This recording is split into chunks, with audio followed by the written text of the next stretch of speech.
Hello, I'm Richard Vobes, a Bold Explorer. This is my story, a continuation of my life performing, entertaining and making videos. And of course I've been covering the early days from my childhood, how I got into the entertainment business and all of that. In the last episode of my story I was telling you about the television pilot that I had made, which was a spoof on some of the late night, shall we call them, sex educational shows that were on Channel 5 that I had made a spoof for Channel 4, and they had turned it down, saying that it was too expensive to make. And I suppose in those days I was very naive, and I took them at face value, and I thought, well, once you'd submitted something, it probably was not worth submitting it again. And also, in many ways, I'd got bored with the idea because I kept having new ideas and was keen to try something else. So I've always been a bit of a trier, an experiment with things to see if anybody's interested. The fact that actually perhaps these ideas were rubbish, or that I was incompetent or just not right for the part, never really occurred to me, but that's probably more likely to be the truth, that I was just not a suitable candidate for television. And it had seemed at the end of making a whole host of other pilots or putting together other proposals that was the conclusion I came to. So after the rejection of the sex detective, I thought, well, what other things can I do? I was interested in heritage, so I did one about oddballs and eccentrics. I put together another pilot, which took about 3 months to put together, and go off and film. Similar sort of situation in which I'd hired some people to help me put the thing together, and went off, shot this thing, put it forward to all the television stations, and all of them rejected it. Some of them had said how much work that I'd gone to it, that I had put a lot of effort into it, and many said that they'd never seen pilots. I remember getting one from Sky saying that they'd never had a pilot which had gone to the nth degree that I had gone in order to try and sell the idea. And I didn't mind that. Where I did mind, and I mentioned this before, is that nobody seemed to think, well, here's a guy with some bright ideas. They may not be right for the channel, but maybe if we pair him up with an existing production company, that maybe they could, between the two, come up with something which would be beneficial for that television channel. Nobody did that. And so that became quite disillusionary, as you can imagine. I put together one about what if the literature, the science fiction literature that we know so well from pre-1960s was true. So I took the idea that the War of the Worlds, what if H.G. Wells had written about something that had really happened, and that the evidence is in the landscape, but somehow we've forgotten those events. So the Martians had been, they had come, they did die from bacteria, as depicted in his great book, but actually we've sort of forgotten all about it, and in the landscape there's the odd tripod and things like that. I thought that was a great idea, and I met up with a chap who was a historian in Woking who did walks. H.G. Wells had set the War of the Worlds in Woking, and because he was living in Woking at the time, and at that period houses were being built en masse, and there was a lot of surveying going. And the theory that I read about H.G. Wells was he'd seen all the thelodamites, if that's, or thelodolites, whatever they're called, on their tripods all over the place, and I think he had imagined what would it be like if these things were not just 5 foot high but 100 foot high and shooting horrible death rays, and had come from Mars. So I think that had influenced him. So because he had been there and he'd set the first part of his book there was this chap who was doing walks, So I got him to do a walk, and we had this premise that, well, what if it was true? This here on Horsell Common was where the Martians actually landed. And we reenacted sort of elements of it and walked around elements of it as if it was true. And I made a longer format one and a shorter one, which I wanted to send off to the TV stations. And I did, and that went nowhere. And I backed it up with other stories from things like A Journey to the Centre of the Earth. I said, well, you know, that could have been true. Jekyll and Hyde, that could have been true. Day of the Triffids, that could have been true. Things that we'd sort of conquered, and it was just in the annals of history, but nobody spoke about it anymore. But anyway, as an idea, it didn't fly, which is a shame, because I really, really enjoyed that one. Again, I'll try and remember to put links to the pilots, because I think they're all on YouTube. I did one which isn't on YouTube. It wasn't a very good one. I was having personal issues, and was my wife and I had separated, and I was struggling with the whole love thing. And I made this pilot about Eros, the love god. What would he be like if he was one of us today? Not a Cupid type bloke with a bow and arrow, but what would he be like? What would he dress like? How would he go about enticing women and things like that? It was a bit of a strange pilot. It's not online. I thought it was a bit of a terrible thing, but there was a lot of these romance relationship programs on the telly, and I thought, well, here's a twist on it. Would that work? No, it didn't work. Okay. What other things did I do? I did a number of different bits and bobs pilot wise, and went out, filmed them.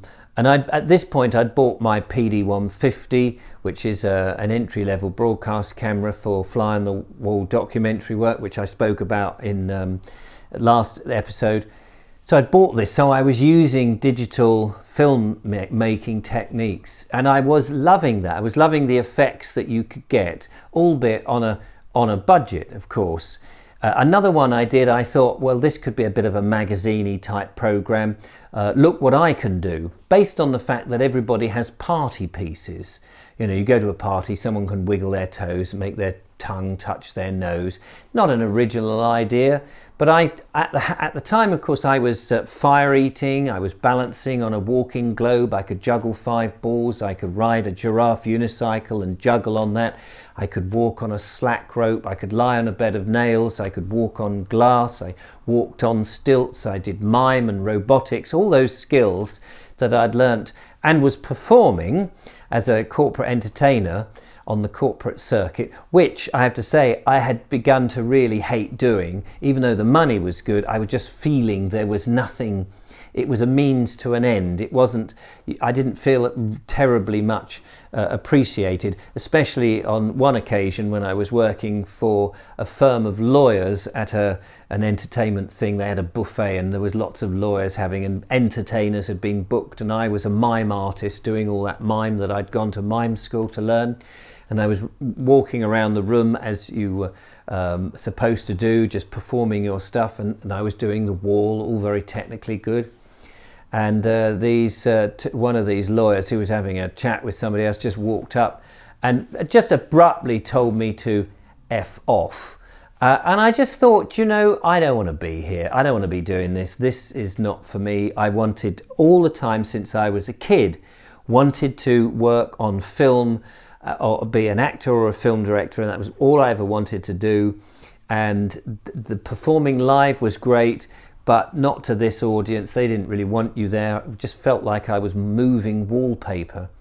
But I took all those skills and I put them into a pilot. Look what I can do. So as part of the brief on this, I was performing some of these skills, but enticing the would-be audience. Of course, this was just a pilot for the or a proposal video really for the commissioning editor, but for the proposed audience to say, if you do something a little bit silly, you know, whatever it is you can do, put it on a video and send it in. I bet you there's been some program that's done that since. A bit like You've Been Framed, only instead of being the accidents that people happen and the mishaps, this would be, you know, granddad wiggling his ears, playing the spoons, or whatever it is, you know, grandma doing music on the washboard.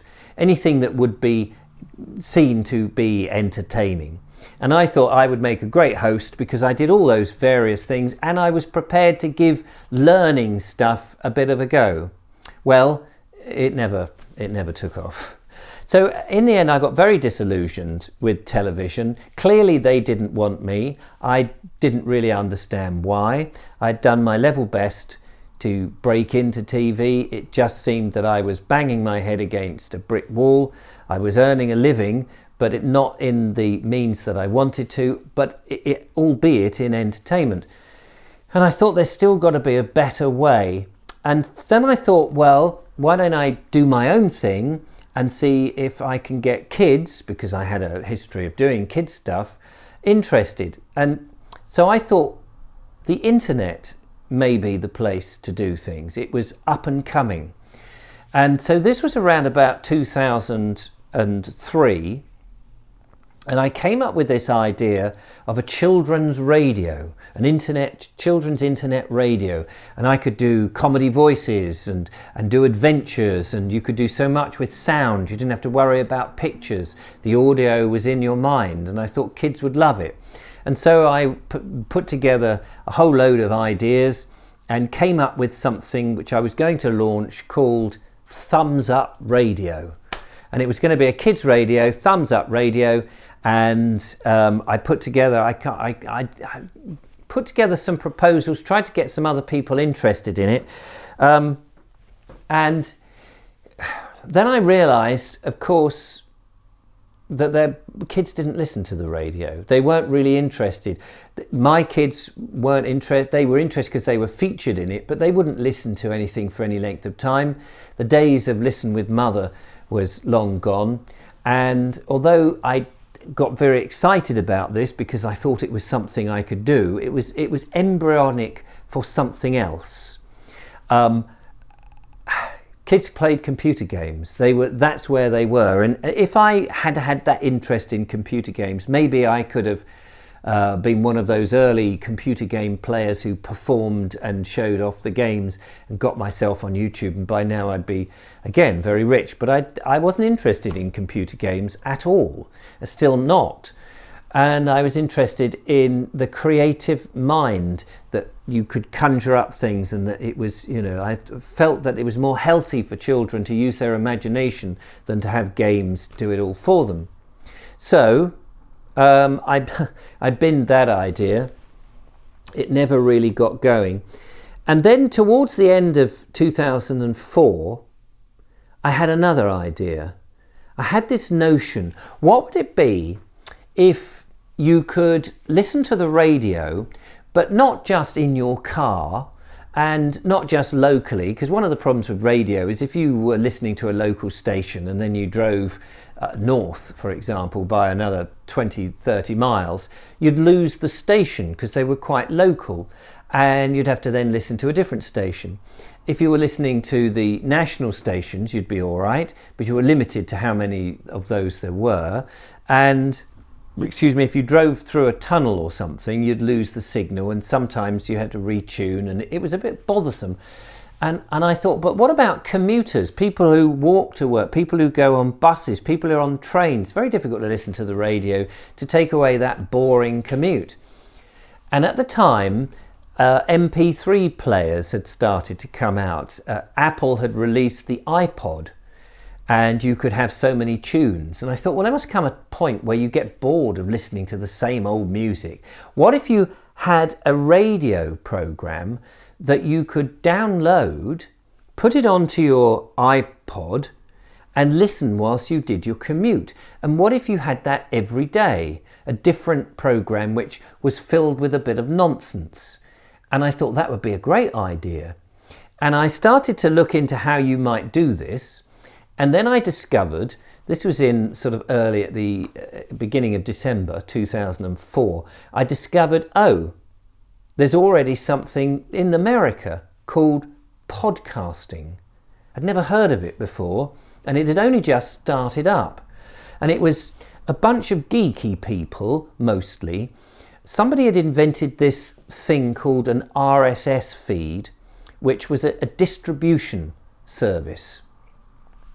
Using a bit of code, an XML code, which I won't go into, but a little bit of code that you say, this is my MP3 file of my radio show, if you like, or whatever it was, my recording.